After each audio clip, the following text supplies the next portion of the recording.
Bien, vamos a dibujar ahora la sombra del cono sobre el cilindro.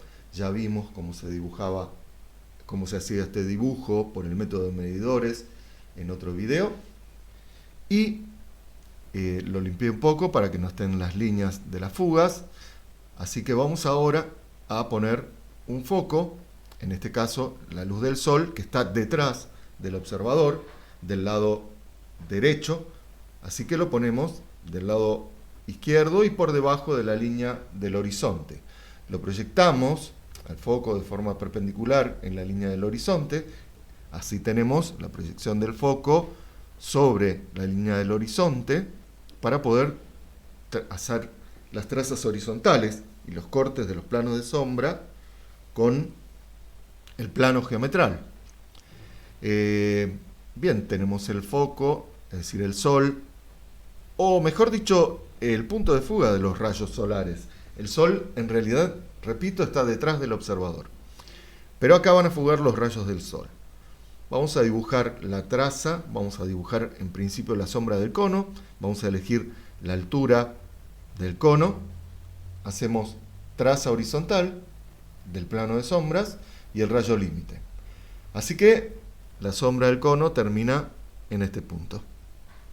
Dos tangentes que me van a decir cómo cortaría la sombra del cono al prisma envolvente del cilindro. Ojo al prisma.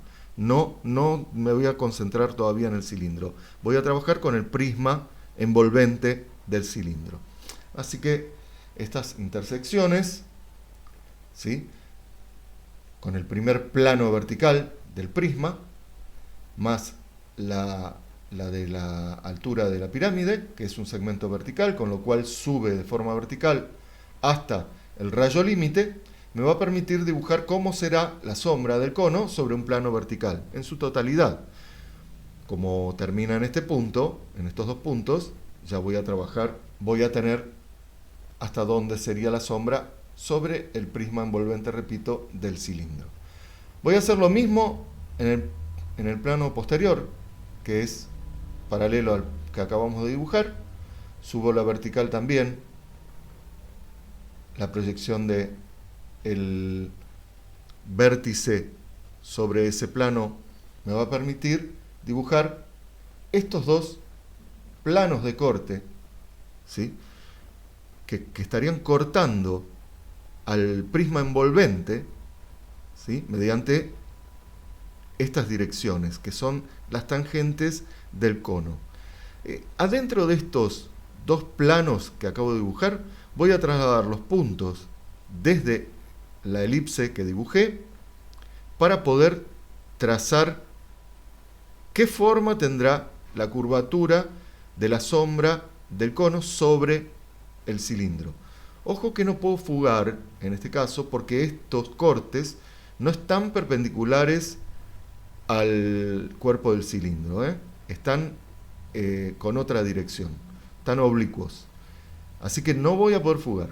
Empiezo por trazar las diagonales, ¿sí?, desde este punto, uno con este de acá atrás, y voy a poder trasladar para dibujar todas las líneas, la totalidad de las líneas que necesite para dibujar la elipse dentro de ese plano de corte, ¿sí? Desde acá trasladé sobre la diagonal y bueno, utilizando todos los puntos voy a poder dibujar la elipse que me permite saber qué forma va a tener la sombra del cono sobre el cilindro. Lo mismo me pasa ahí atrás, en el plano posterior. Así que voy directamente a trasladar las medidas. Trasladamos las medidas, las medianas, las diagonales, y ya podemos dibujar. De esta forma tenemos prácticamente resuelto el ejercicio. Me estaría faltando hacer la sombra de este cuadrado para saber cómo será la sombrita del cilindro en el piso. Hacemos la sombra de este segmento, trazamos la sombra del cuadrado y bueno, ahora trazando las diagonales directamente vamos a trasladar utilizando el foco para trasladar las medidas, es decir, trazo las diagonales, elijo este punto, traslado las medianas, está un poco comprimido, pero bueno, ahí mismo voy a dibujar la elipse que me va a decir qué forma va a tener la sombra del cilindro. Desde este punto trabajo dos tangentes, tengo que hacer lo mismo con este otro cuadrado acá atrás.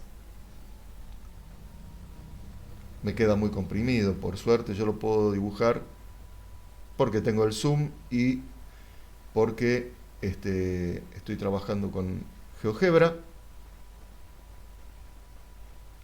Allá está la elipse correspondiente a la sombra de este círculo. Trabajo dos tangentes y ya puedo dibujar la sombra del cilindro sobre el piso.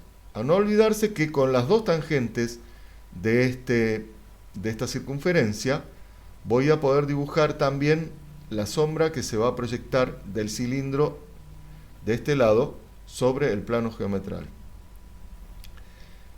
Así estaría terminado el ejercicio y vamos a ver si le damos un poco de tono, lo coloreamos un poco como para poder entender cómo quedaría la sombra terminada.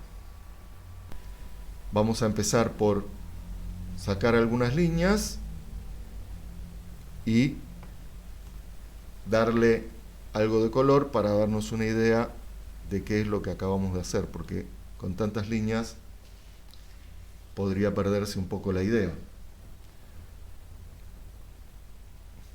Bueno, y este sería un ejercicio terminado. Claro que recuerden que nos interesa mantener todas las líneas.